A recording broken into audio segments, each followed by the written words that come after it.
Bueno, buenas tardes, gracias por venir. Saben que es una sesión que tiene una ventaja, y es que si no es muy interesante será breve. Y si es buena, será lo del refrán, lo bueno, si breve, dos veces bueno. O sea que en cualquier caso agradezco a Cristina Osorno de Casa América la posibilidad. Yo creo que simbólicamente para los tres coordinadores que estamos aquí, que representamos Suecia, Islandia y España, tener un acto en Casa América, pues si quieren que les diga la verdad, era fantástico, porque pensamos la facultad, otro lugar. Hace poco estuvimos anteayer en una escuela del grado de técnicas culinarias, pero Casa América tiene un sentido, ¿no? Ya que estamos hablando de voces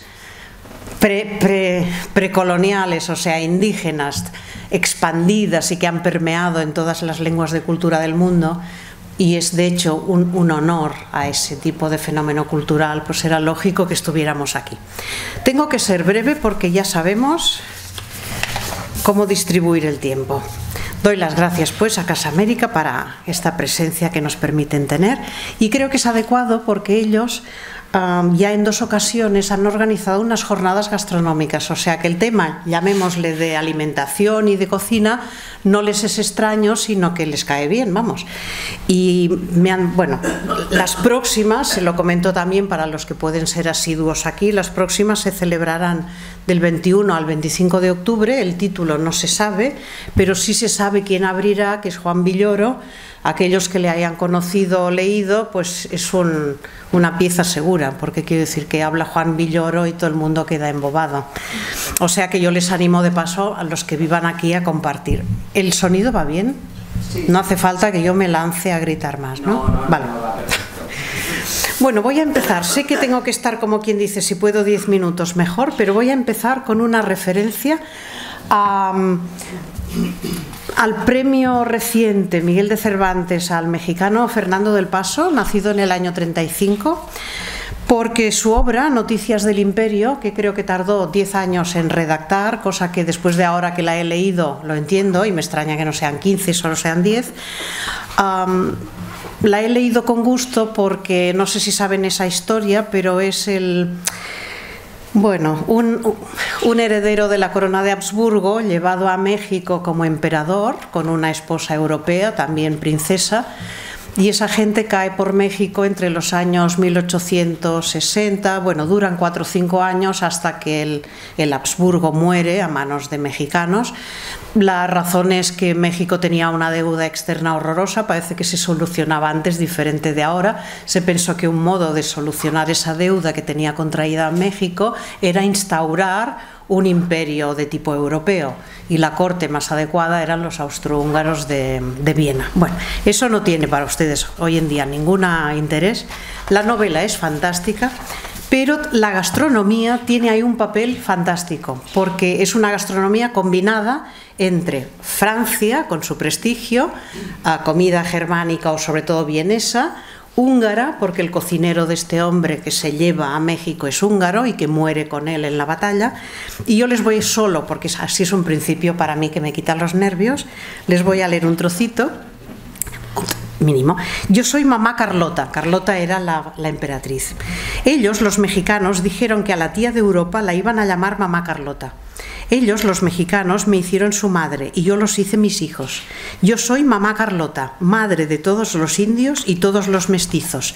Yo no soy ya francesa, ni belga, ni italiana. Soy mexicana porque me cambiaron la sangre en México, porque allí la tiñeron con palo de Campeche, porque en México la perfumaron con vainilla. Y yo soy la madre de todos ellos porque yo, Maximiliano, el marido, soy su historia y estoy loca. Él murió asesinado, pobrecito, a los 30 y algo, pero ella murió en Bélgica con 70 y muchos, o sea que es un tema muy novelesco el de esta mujer. Yo llevo años tras ellos, porque me interesa el cómo aprendieron español. Bueno, ¿qué se sabe? Fueron sus frutas, fueron las guanábanas que me regalaba el coronel Feliciano Rodríguez y las piñas, los duraznos, los que me envenenaron mi alma con su dulzura. A Napoleón y Eugenia, diles que voy a comer tunas con la marquesa Calderón de la Barca, aunque me espine la lengua y las manos. Y tu hermano Francisco José, dile que me voy a Acapulco a comer mangos con el barón de Humboldt, aunque me muera de empacho. Hay muchísimas referencias, pero este es el fragmento más bonito donde se ve su implicación en los productos naturales de México. Quería un principio así poético.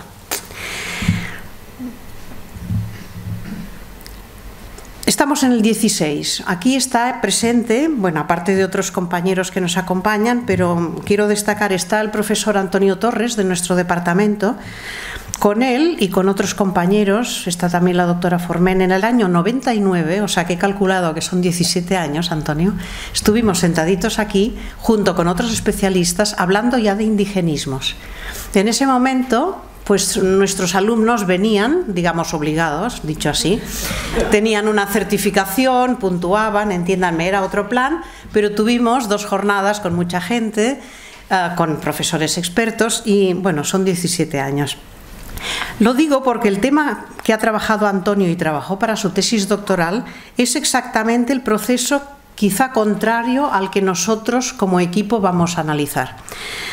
El título del trabajo de Antonio como libro se llama Procesos de americanización del léxico hispánico, año 2004. O sea, les propongo un solo caso que él cita y es el caso de llamar a una fruta llamada ananás, de origen guaraní la palabra, y de hecho palabra transitada por los portugueses en primer lugar, esta palabra los, llamémosle españoles, les va más rara, no la entienden y utilizan piña por el parecido con la piña del pino, vamos, sencillamente, con la piña piñonera, ¿no? Este proceso de analogía es lo que sirvió de base a la investigación de Antonio, que se basaba precisamente en el conjunto de voces que eran patrimoniales, españolas, con orígenes diversos, y que se aplicaron a realidades americanas casi siempre basado en el fenómeno de la analogía, por un parecido. Bueno, nosotros hacemos exactamente lo contrario, que es realmente la pervivencia, rastrear la pervivencia de las voces indígenas, sobre todo prehispanas, o sea, previas a la llegada del europeo, que han permeado a todas las lenguas. Con una diferencia, no nos interesan, estamos centrados en la alimentación porque voces del tipo canoa o cacique, sobre todo, aluden a unas realidades sociales o de organización política que el resto de países han tomado como entidad cultural, pero no como algo real que planten, consuman y modifique el régimen de alimentación. Por eso nos hemos centrado en voces de productos vegetales, no animales, que de hecho se han pasado a plantar donde no se plantaban, a consumir donde no se consumían y alternar. En el caso de las frutas tropicales, pues no, a enriquecer lo que había, pero si piensan sobre todo en el maíz, pues a enriquecer una alimentación basada en el trigo, como fundamentalmente, ¿no? Bueno, muy bien, entonces, en el equipo somos 3 coordinadores, todos aquí presentes hoy. Yo soy yo y hablo primera porque es más, puedo controlar más, tengo menos que decir. Y mis 2 co-coordinadores han venido expresamente, esto la verdad es que es algo que debemos agradecer a las universidades, no solamente a ellos, sino a las universidades respectivas que tienen un tipo de andamiaje que permite esto. Para nosotros, como saben, esto es muy difícil, ¿no? Ha venido Ingmar Sherman de Gotemburgo, hablará en segundo lugar detrás de mí, ahora está sentado ahí, y en tercer lugar cerrará la intervención Erla Erlendsdottir, que ha venido de Islandia para hacer esto, y bueno, y alguna otra intervención, pero fundamentalmente para presentarnos como los 3 coordinadores. ¿Cuál es nuestra meta? Partir de un conjunto pequeño de unas 25 voces que les leeré rápido solo para que vean qué voces son y trabar conocimiento con un conjunto de colaboradores, cada uno de los cuales se ocupa de una lengua de Europa.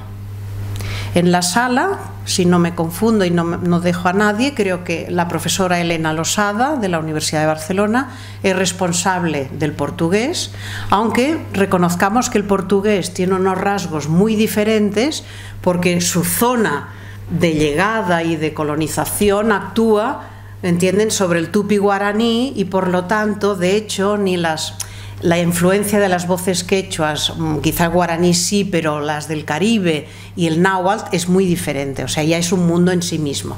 Pero está presente Elena Losada y está presente, y es una ocasión también difícil de conseguir, está presente Nesrin Karabar de Turquía, que ha aceptado, está ultimando la presentación de su tesis doctoral y ha aceptado encargarse de la lengua turca, que también para nosotros es un punto esencial.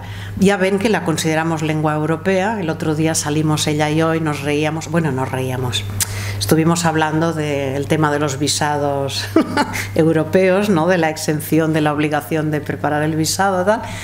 Pero el interés de Turquía, ya lo saben, es geoestratégica, es decir, que muchos de los nombres no les llegaron seguramente a través de portugueses ni cronistas italianos, sino realmente por el camino, o bien, me decía ella, de Egipto durante el Imperio Otomano. Hablamos de Turquía, pero en el periodo que nos interesa a nosotros es Imperio Otomano, porque nosotros, de hecho, estas voces piensen que llegaron casi todas en el 16-17.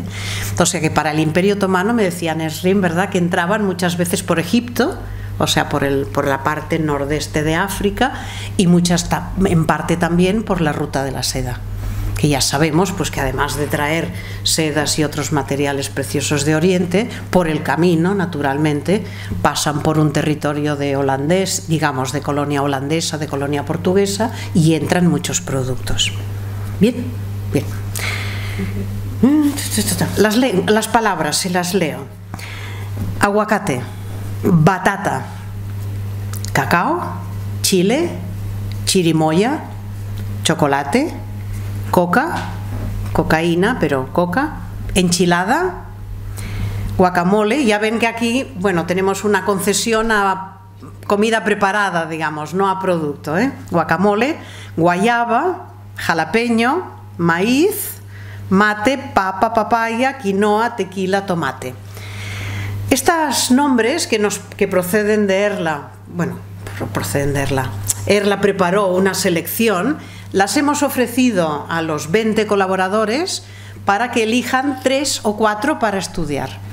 Y les he de decir que, bueno, el éxito es del maíz, del tomate, el tomate es un campeón, digamos, y la papa, bueno, pero ni jalapeña, ni guacamole, ni estas palabras nadie las ha elegido, quizá porque entiendan, son llamativas, pues porque eso que contará Erla, ¿no?, que en un restaurante de cualquier lugar del mundo se puede tomar guacamole, digámoslo así, ¿no?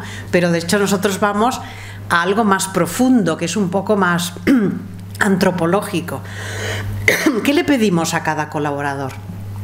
Le pedimos un poco de trabajo, como siempre, altruista, desinteresado y sin ningún tipo de nada, de repercusión económica ni tal, pero le pedimos que estudie no solamente cuándo entra esa voz y cómo y con qué forma en su lengua, y naturalmente en qué momento un diccionario, si lo hay, depende de las lenguas, un diccionario histórico, un diccionario etimológico, lo incluye ya con una forma determinada, sino que también le pedimos si esa voz se conoce como una voz cultural, como les decía cacique, o macana, no sé cómo decirles, o hamaca, que se conoce, bueno, hamaca yo creo que ya es un ejemplo de difusión del producto, ¿no? Sino, ¿realmente esos productos pasaron a plantarse en ese lugar? ¿Y quién los introdujo? ¿Y cambiaron la alimentación? O sea, ¿pasaron a integrarse a la alimentación propia? ¿Saben? O sea, que es un trabajo dificilito porque tienen que mirar historias de la alimentación, viajeros, no solamente un diccionario o preguntar a gente si conoce la palabra. También les hemos dicho que procuren indagar si es una palabra de conocimiento general. Los países son muy combinados, Turquía es un buen ejemplo. Muchos de nosotros hemos estado pues, en Estambul y a lo mejor algunos han ido a Capadocia, bueno, los sitios que el turismo... Pero claro, son países con muchos millones de habitantes. Los jóvenes conocen estas voces, las conocen porque viajan, las conocen porque han entrado en la dieta, o es un conocimiento globalizado, ¿me entienden? Debido a una globalización, a una facilidad por internet. Les digo ahora, y creo que con esto ya lo que tenía yo encargado, creo que termino. Las lenguas que tomamos en consideración, empezando por las románicas, pues son de la península, catalán, castellano y portugués, y tenemos un colega también desde Brasil, que va a poner su granito de arena a lo que hagan. Bueno, son 3 personas entre los 2 ámbitos, ¿no? Pero portugués. Francés, tenemos a una experta en viajeros franceses. Lo que pasa es que el francés es un poco complicado porque el francés, digamos, de Canadá, de viajeros de Canadá, ha de ser de viajeros, entiéndanme, hacia Centroamérica, porque si no, la parte de Canadá, entonces las lenguas indígenas no dieron voces. Bueno, han dado vocabularios, pero no voces que hayan permeado en el mundo. Italiano, sardo como lengua diferenciada y rumano. Rumano, pues se ocupará el profesor Sherman, que es lo más próximo al sueco que hay, pues es el rumano. Y él ha dicho que puede hacer sueco y rumano. Además creo que hará alguna otra cosa, pero sueco y rumano parece. Lenguas germánicas, tomaremos en consideración inglés. No está la colega de inglés, pero vive aquí y dijo que estaba en algo que no podía. Alemán, que creo que en este momento depende de Erla. Holandés, si tenemos a alguien para holandés, y lenguas nórdicas que todas van a correr a cargo de Erla, que le pasa como a Ingmar, pues que tienen una capacidad, digamos, plurimultilingüe. O sea que hará danés y hará noruegos, sueco, feroés, groenlandés, inuit, bueno, todo. Lenguas eslavas, tomamos en consideración el polaco, el checo, el ruso y el búlgaro, mirando las zonas, ¿no? De eslavo del norte, eslavo del sur, tal. Húngaro, por una parte, y finés, por la otra, como lenguas, digamos, especiales. Griego, pensando en lengua mediterránea, tal. Y turco, con la compañera Nesrin. O sea que, bueno, son casi 20. Y repito, el conjunto, nosotros pensamos en darle forma de libro, pero yo creo que es como una primera etapa del proyecto, al menos es la idea que tenemos los coordinadores, de llegar a pensar en una segunda etapa. Yo ahora estoy hablando con una iraní y tengo hablados los japoneses, pero el tema del Japón es un tema muy especial, pero creo que con chino, con coreano, vamos a intentar con la India, dijiste que tenías ya algo pensado, poder hablar de las lenguas del mundo, ¿vale? Entonces, ¿por qué tiene sentido este trabajo ahora? Bueno, yo creo que lo tiene porque buscando en internet, claro, llevamos meses, ¿no? Trabajando en esto años, meses preparando estos 5 minutos, digamos, en el trabajo llevamos años. Pero noticias que he tomado yo, pues que en el año 2014 se llevaron al Nepal 1.500 huevos de avestruz australiano. Vale, es una noticia de internet, entiéndeme. Yo quería ver la difusión de un... Ya que no hacemos animales, pues mira, los huevos de avestruz los han llevado ahí y nada, se crían a los animales y se comen la carne. Y lo segundo que he tomado es el canguro, comercializado en el Japón, porque como saben de la carne del canguro, tiene más proteínas y menos grasa, o sea que para un japonés, una dieta japonesa, pues se supone que es ideal, y ahora comercializan el canguro y hay grandes restaurantes con carne de canguro. Esto es un terreno que nosotros no tocamos porque vamos de vegetales, de frutas, de tubérculos, tal, pero es para hacerles ver que realmente, ahora que las fronteras no existen en este sentido comercial, es un buen momento para reconocer el valor histórico de unas voces de lenguas que no siempre permanecen o permanecen como locales, como igual el náhuatl o el guaraní. Total. Terminé. He hecho bien presentación, se han hecho idea de lo que hacemos. Lo hacemos con mucho entusiasmo, con de momento ningún reconocimiento, digamos, de parte de la UB, porque yo estoy en una situación ya, eso que dicen, con un pie fuera, o los dos o uno. Y mis compañeros, pues Erla tiene el proyecto Cuelga de la página web de su departamento. Yo creo que próximamente también de Gotemburgo va a colgar de su tal, pero pensamos que esto era como una buena muestra de salida para hacerles ver en qué estamos ocupados. Y como todos estos trabajos filológicos que al de fuera le parecen aburridos, a nosotros nos parecen fantásticos. Mira, no hay más. Muchas gracias.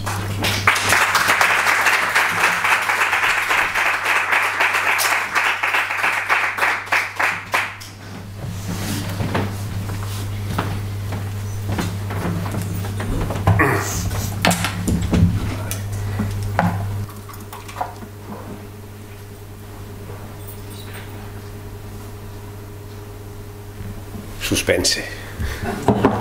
Sí, que arranque. Eso. No, eso no.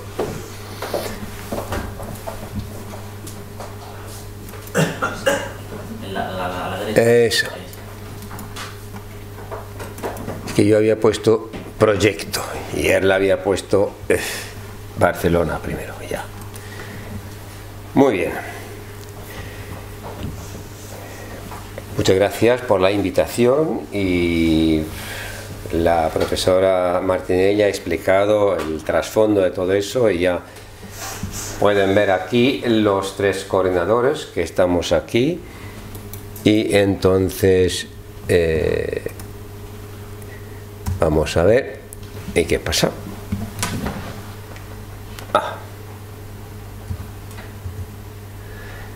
Voy a hablar de algo que se llama la onomasiología. Entonces es el término más complicado de los que tenemos. Es más fácil lo que puede parecer, porque es una cosa sencilla, como van a ver, pero es que muchas veces se habla de la semántica, que es el significado de una palabra, pero la onomasiología es la denominación de una cosa, actividad o calidad, es decir, es la otra cara de la misma moneda. Es decir, ¿cómo se llama esto en tu lengua? ¿Reloj o otra cosa? Eso es la onomasiología. Y voy a explicar y dar unos cuantos ejemplos, sobre todo de lenguas románicas, para concretarlo. En un libro de un hombre que se llamaba, el pobre hombre se llamaba Darling Buck, escribió un diccionario, y voy a dar la referencia dentro de muy poco, pero dijo que la historia de ideas está dentro de la historia de las palabras usadas para expresar estas ideas. The history of ideas is embodied in the history of the words used to express them. Y entonces, es una cuestión de cómo estructurar la realidad. Entonces, la onomasiología se dedica a mostrar cómo vemos la realidad y cómo la estructuramos. Entonces estoy jugando, como ya ven, con el PowerPoint. Por ejemplo, en inglés tenemos corner, en francés tenemos coin, pero en español tenemos esquina y rincón. Eso complica la situación. Entonces tenemos el rincón que está dentro y la esquina que está fuera. En inglés sería corner. En francés sería coin, para ambos casos. En español, evidentemente, también existe corner, pero eso es un término futbolístico, pero es otra cosa. Tiene que ver justo con eso, pero es un concepto de dividir un concepto en dos y ver esto como dos. Entonces ya eso abre la mente de una forma interesante. Esto ocurre en prácticamente todas las lenguas. A veces tenemos dos palabras en cierta lengua y en otras una sola palabra. Es como en mi lengua materna, el sueco, entonces se distingue entre una tía materna y una paterna. Hay dos términos completamente distintos. Y también tenemos una cosa muy curiosa, que solamente he descubierto en sueco, es que tenemos un término para el dueño de un perro y para la dueña. Tenemos palabras especiales para esto, que no he encontrado en ninguna otra lengua. Y no sé por qué. Desde siempre. Por lo menos desde hace muchísimos siglos. Yo sé la etimología, pero ya. Y también tenemos una semejanza curiosa. Tenemos el lexema alemán Arbeit, Arbete en sueco, que evidentemente tiene el mismo origen, que significa esfuerzo. Está relacionado, es una palabra, un lexema, palabra, relacionada con la palabra eslava rabota, trabajo, que iba a ser robot, basado en el eslavo antiguo rabu, esclavo, lo que quiere decir que originalmente es el trabajo de esclavo. Tenemos un sentido negativo en cuanto al trabajo en todas estas lenguas. Y en español tiene que ver con trabajo, tiene que ver con un instrumento de tortura que se usaba en la Edad Media, y no sabe exactamente cómo era, pero es algo de tortura. Solamente en inglés tenemos work, que viene del griego vergon, que es hazaña. Así que quizá los ingleses son los únicos que quieren trabajar. Si podemos mirar un poco el cuerpo humano, a ver qué tal. El cuerpo humano, hay diferencias cognitivas en cuanto a la percepción, cómo percibimos las cosas. En las lenguas románicas no se suele distinguir entre los dedos de la mano y los del pie, pero en inglés tenemos finger, toe. En latín solo había una categoría lexical, digitus, y a veces se ponía digitus pedis, del pie. Y eso es lo que pasa en la mayoría de las lenguas románicas. En catalán, dit, en español, portugués, dedo, en occitano, det, para ambos conceptos. Y unos añaden eso del pie, como el francés, doigt de pied. Pero en francés existe también otra posibilidad para el dedo del pie, orteil. En italiano es dito del piede, en rumano degete la piccior, pero con la excepción del sursilván o sursilvano, que es una variedad retorrománica, es decir, una lengua románica hablada en Suiza, en el sureste de Suiza, donde es obligatorio decir det pei, det pei o det pai, depende del dialecto. Es una cosa opcional añadir eso del pie. Y también tenemos eso de la cabeza, por ejemplo. Voy a llegar a las frutas y así que no se preocupen. Pero tenemos caput de latín, que es una... y la derivación capitium. Capitia es el plural que ha dado cabeza en portugués, cabeza en español, cap en catalán, en occitano. En friulano, que es una variedad retorrománica o italiana, se discute esto, pero en friulano se habla en el noreste de Italia, se dice chaf, y en el sursilván, en Suiza, se dice ciao, o también hay otras variedades que se dicen cavazzai. En rumano se dice cap, en istorromano, que es una subcategoría, digamos, del rumano, se dice chopete, mientras que en otras lenguas románicas se ha sacado otra palabra, que es la palabra testa, que significa bola, que es lo que encontramos en francés tête, en italiano testa, en occitano testa, pero en el sur de Italia encontramos en Nápoles acapo, acapu en Calabria, y ya tenemos muchísimas cosas, porque también tenemos las metáforas, como tenemos en español un cabo, que no es la cabeza, sino es el jefe de un grupo militar, un jefe inferior, pero sin embargo, o chef en francés, que es más bien el cocinero, el gran cocinero, o cap en catalán y capo en italiano. Y para seguir llegando a las frutas y a nuestro mundo, podemos pasar por los árboles y la madera. Tenemos el latín árbol, que significa árbol, evidentemente, que es arbre en francés, en occitano, árbore en portugués, en español tenemos árbol, en italiano albero, en rumano, sin embargo, tenemos pom, de la palabra latina pomum, un árbol con fruta. Y otra vez, otra voz también posiblemente de origen dacio, de un pueblo que estaba en lo que hoy en día es Rumanía. Tenemos copac, que es un árbol sin fruta, un copac. En sursilván es curioso, vuelvo a eso. Me he dedicado bastante al retoromance, por eso regreso todo el tiempo al retoromance, que es una lengua completamente desconocida fuera de Suiza. Se usa la palabra plantam, que tenemos en planta, pero en sursilvano se dice plonta, y eso es árbol. Y también tenemos en latín dolomitán, que es una variedad o unas variedades retorrománicas que se habla en el noreste de Italia. Se usa también lön, Y en otra variedad, leñ, del lignum, que es madera, que tenemos en italiano leño, por madera, o en rumano lem, que también es madera.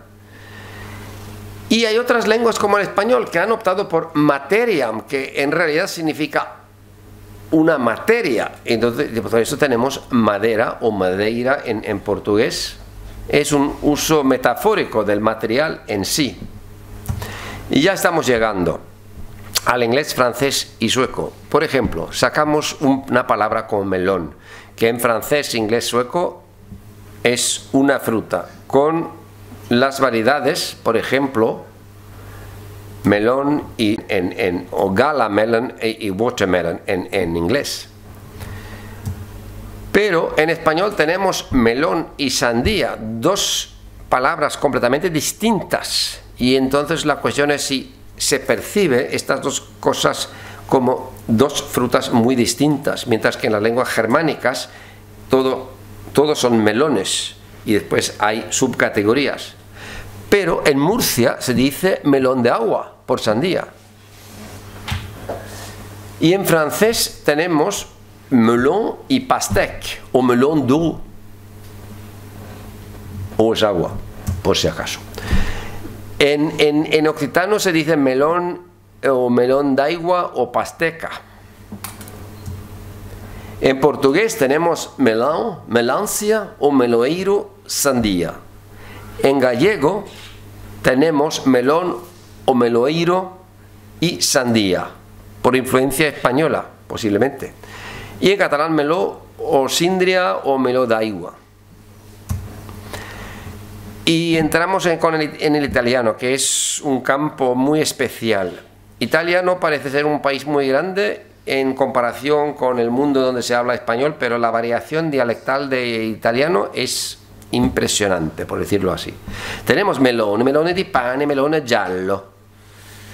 Pero en el norte también se puede hablar de anguria para sandía, de cocomero en el centro, y en el sur se dice melone d'acqua.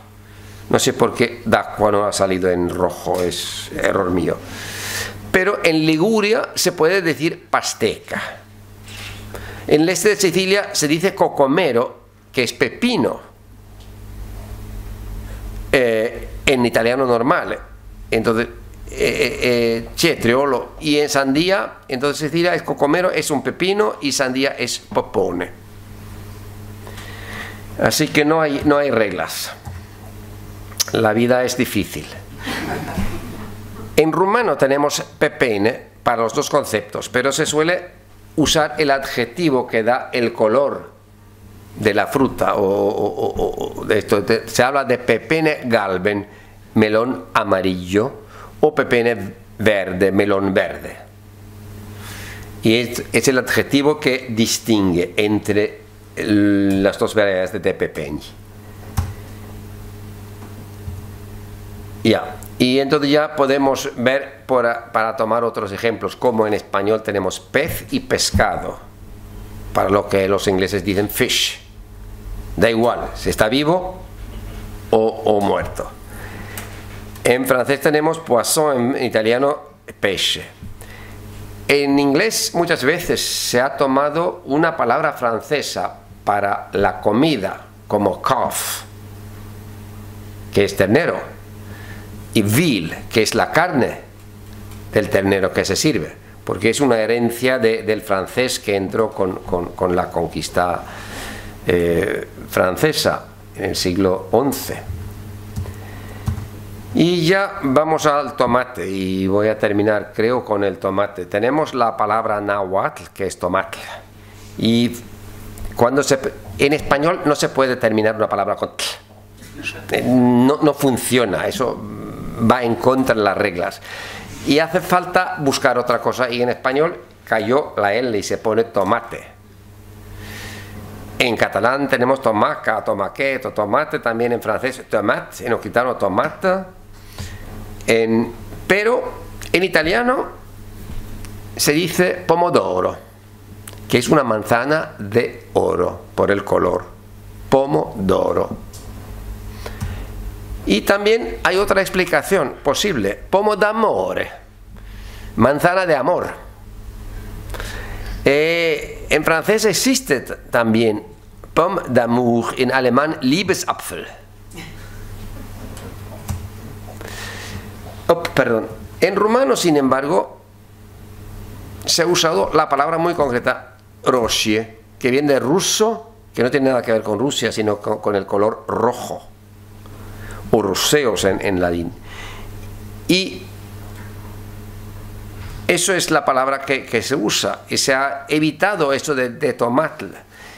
Probablemente tiene que ver con la llegada tardía a esta parte de Europa del producto, ya veremos. En turco es tomates. En tomate, sí, pero sois más civilizados allí. En latín. En griego también, creo. ¿Cómo? En griego también, sí. Sí. Pero tenemos en el latín dolomitano, es decir, en la parte retrorománica de Italia, pomodoro y tomata, pero también paradise en Valgardena, que es un sitio muy favorecido por los esquiadores, y también existe pomodoro. Y esto que yo acabo de decir es solamente para mostrarles un poco cómo se puede denominar las cosas y cómo se puede estructurar el mundo de modos distintos, a veces por influencias de otras lenguas, a veces por alguna producción autóctona. Y solamente les doy dos referencias: ese diccionario de Carl Darling Buck, A Dictionary of Selected Synonyms in the Principal Indo-European Languages, que se ha editado muchas veces, que es un tesoro de verdad, porque dan los nombres en 16, 17 lenguas indoeuropeas de un montón de palabras básicas. Y también, para ser orgulloso de lo que acabo de hacer, entonces remito ustedes al artículo mío que va a aparecer sobre la onomasiología en el libro de Martin Maiden y Adam Ledgway, The Oxford Guide to Romance Linguistics. Y con eso termino. Muchas gracias.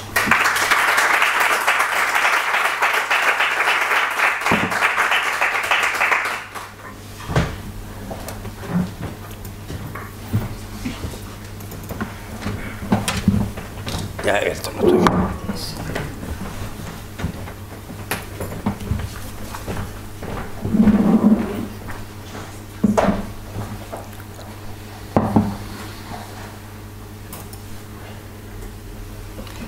Muy bien, buenas noches. A mí me toca seguir una voz desde España hasta el fin del mundo, Islandia. Pero es que desde España las voces amerindias se divulgaron generalmente en letra impresa a otros países europeos. Se trata en este caso de los textos anunciando el descubrimiento de un mundo nuevo o textos que contenían descripciones de nuevas tierras e islas que fueron traducidos a otras lenguas europeas o que sirvieron de base para cosmografías e historias generales sobre América que circulaban seguidamente en Europa.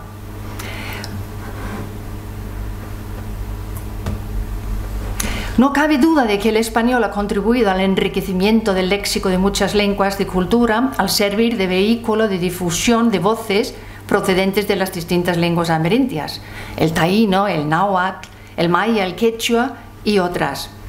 Entre estas voces se encuentra maíz, grano, un antianismo que consta en textos españoles desde finales del siglo XV y principios del siglo XVI. Se trata de una voz que hoy en día está ampliamente difundida y que ha quedado incorporada a muchas lenguas europeas. Ahora pretendemos dar cuenta de la trayectoria de este antianismo desde la lengua emisora, pasando por varias lenguas receptoras europeas, hasta su incorporación a las lenguas nórdicas. ¿Qué quiero decir con las lenguas nórdicas? Me refiero a las lenguas germánicas septentrionales, y estas son las siguientes: el danés, el sueco, el noruego, el feroés y el islandés. Queda fuera de esta lista la lengua de los inuits en Groenlandia, pero Groenlandia pertenece a los países nórdicos, tal como se ve por el mapa, y también queda fuera de este recorrido la lengua de Finlandia, finés, porque no pertenece a las lenguas germánicas septentrionales. Pero Finlandia, que sí pertenece a los países nórdicos. Y claro, el centro del mundo es España, como se puede ver por el mapa. Muy bien. Vamos a empezar en España, pues en la relación del tercer viaje de Colón al Nuevo Mundo, viaje realizado hacia 1500, un anónimo escribe el martes 7 de agosto, vinieron infinitos indios por mar y por tierra y todos traían de su pan y maíz y cosas de comer y cántaros de brebaje.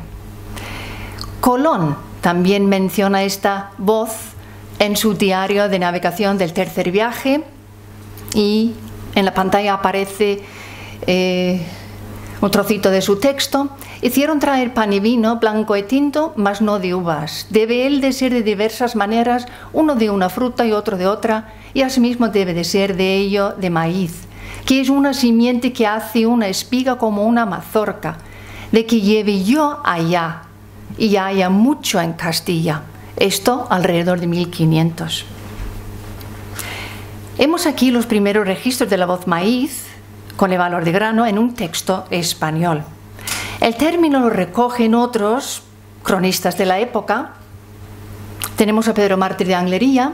La voz aparece en décadas de Orbe Novo, de 1515 y 1516, y luego podemos enumerar varios cronistas como Hernán Cortés, Fernando de Oviedo, Cieza de León y José de Acosta. Debo mencionar que se trata de obras y crónicas traducidas a muchas lenguas europeas a lo largo del siglo XVI y en el siglo XVII. Texto de Pedro Mártir de Anglería, trocito de texto de Pedro Mártir de Anglería he encontrado en manuscritos en Islandia y también he encontrado texto de José de Acosta en manuscritos en Islandia. Bueno, emocionante desde mi punto de vista. Sigamos. Esta palabra se incorpora pronto en la lexicografía hispánica, lo encontramos en 1611 en Covarrubias y en el Diccionario de Autoridades de 1734 aparece registrada esta voz y actualmente maíz la encontramos como voz taína. En el diccionario de la Real Academia Española esto está sacado de la última edición de 2014. Muy bien, en el siglo XVI la palabra taína ya forma parte del vocabulario tanto del francés como del italiano, inglés, holandés y alemán. Y ahí otra vez, desde España, la palabra viaja a otros países europeos. Pasemos a Italia. Ya tiene primer registro en el italiano en 1518, maíz. En Francia la encontramos en un texto traducido de la obra de Antonio de Picafetta de 1525. Llega a Alemania en 1520. Ein Auszug etlicher Sendbrief von wegen einer neu gefundenen Insel. Maíz, dice ahí. Y en Inglaterra, por supuesto, encontramos la voz a partir de 1555 en la traducción de la obra de Mártir de Anglería y ahí aparece con la forma latina maicium. Desde 1585, maíz. Holanda tiene registro en esta lengua en 1581 como maíz, pero no sabemos en qué obra, pero lo sabremos a partir de septiembre, espero. Llegamos a los países nórdicos. Empecemos en Dinamarca. En 1641 aparece esta voz en la obra de Hans Hansen Skåning, Geografía Histórica Orientales, y ahí bajo la forma maíz. Se trata efectivamente de una traducción parcialmente, de una traducción de un texto alemán. Y esto es el libro danés. Ha dado varios compuestos, han creado nuevas palabras. Ahí tenemos mais fleje, mais kol, mais kerne, mais kolpe, etcétera, etcétera, en danés. Palabras encontradas en el diccionario actual danés. Pasemos a Suecia. Desde 1640 encontramos esta voz en las cartas o escritos de Axel Oxenstierna, Masis. También aparecen en el diccionario sueco muchos compuestos con esta palabra amerintia. Y en Noruega igual, aunque tiene un registro bastante tarde en comparación con otros países nórdicos, hacia finales del siglo XVIII aparece esta voz maíz. Y también hay compuestos en el diccionario noruego con esta palabra mais bolle, mais bröd, mais sena, mais gröt, etcétera, etcétera. Y llegamos al fin del mundo, que es Islandia. Ahí he encontrado la palabra en un manuscrito que se fecha en 1676, Geografía Histórica Orientales, manuscrito que he encontrado en Copenhague en 2013. Ahí aparece bajo la forma maíz. Aquí tienen una foto de este manuscrito, que es efectivamente la traducción del antes mencionado libro de Hans Hansen Skåning. Y aquí aparece en danés, por un lado, y en islandés, en el manuscrito, la palabra maíz. En danés, 1641, islandés, 1676. Y los compuestos en islandés me sorprendieron: maisakur, maisax, maisblad, maisbröd, maisteg, y un largo etcétera. Y el recorrido de esta voz desde España por varios países europeos hasta llegar a los países nórdicos probablemente ha pasado de España a Alemania, de Alemania a Dinamarca y de Dinamarca a Islandia. Y Dinamarca también ha servido de lengua transmisora para que entrara esta voz en el noruego. Y aquí un mapa con maíz en varias lenguas europeas, las que hemos mencionado en nuestro recorrido por Europa.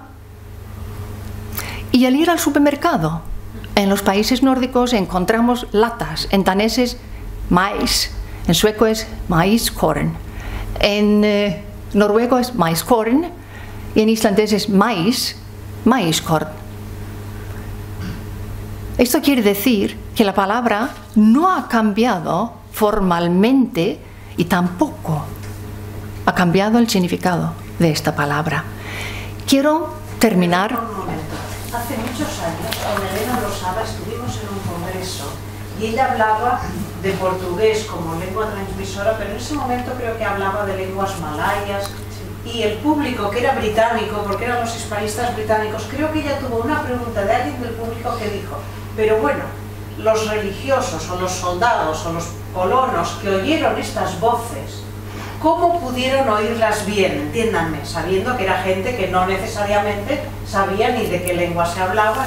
Bueno, y Elena les contestó en ese momento que era sorprendente la fidelidad con la cual estas voces, y lo vemos ahora con un ejemplo que no es de los que ella trabajaba, ¿no? Pero les propuso ejemplos de voces que han cambiado poquísimamente, o sea, da igual que se oyeran bien ni mal, lo bonito, pero lo bonito. Entiéndanme, pero es que es muy sentimental, ¿no? Que la voz pervive a lo largo de los siglos con unas gamas mínimas, porque aquí solo hay un tema acentual, que nosotros pronunciamos como yato maíz, que todos los ingleses hacéis maíz, y ella tuvo que contestar esto, bueno, con orgullo. Y los otros pensaban pues que éramos unos taraos, no, nosotros, portugueses, en la audición de las lenguas indígenas. Pues no, no es verdad. Se oyeron bien, estas voces se oyeron bien.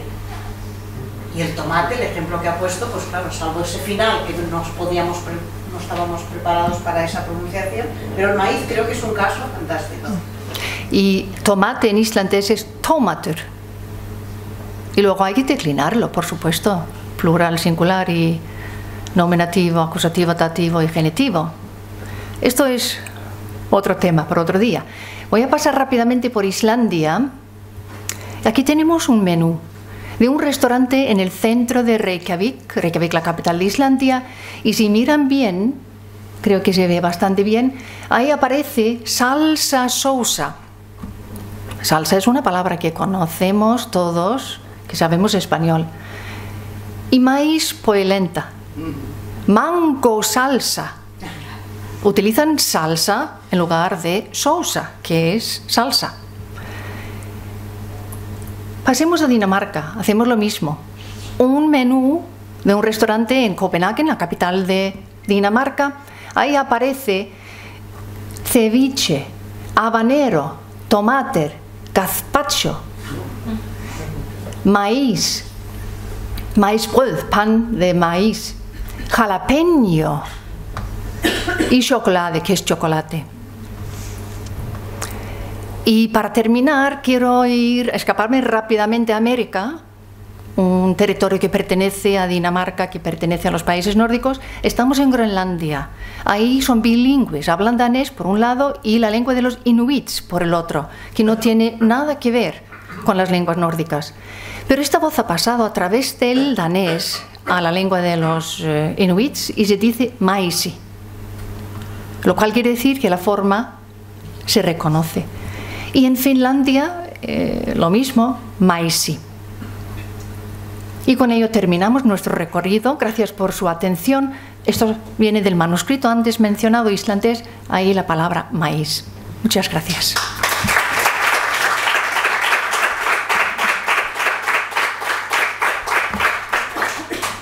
Creo que quedan 3 minutos o 4 para el tiempo, ¿verdad? Pues tenemos las próximas personas de la mesa que tienen que poner ¿verdad?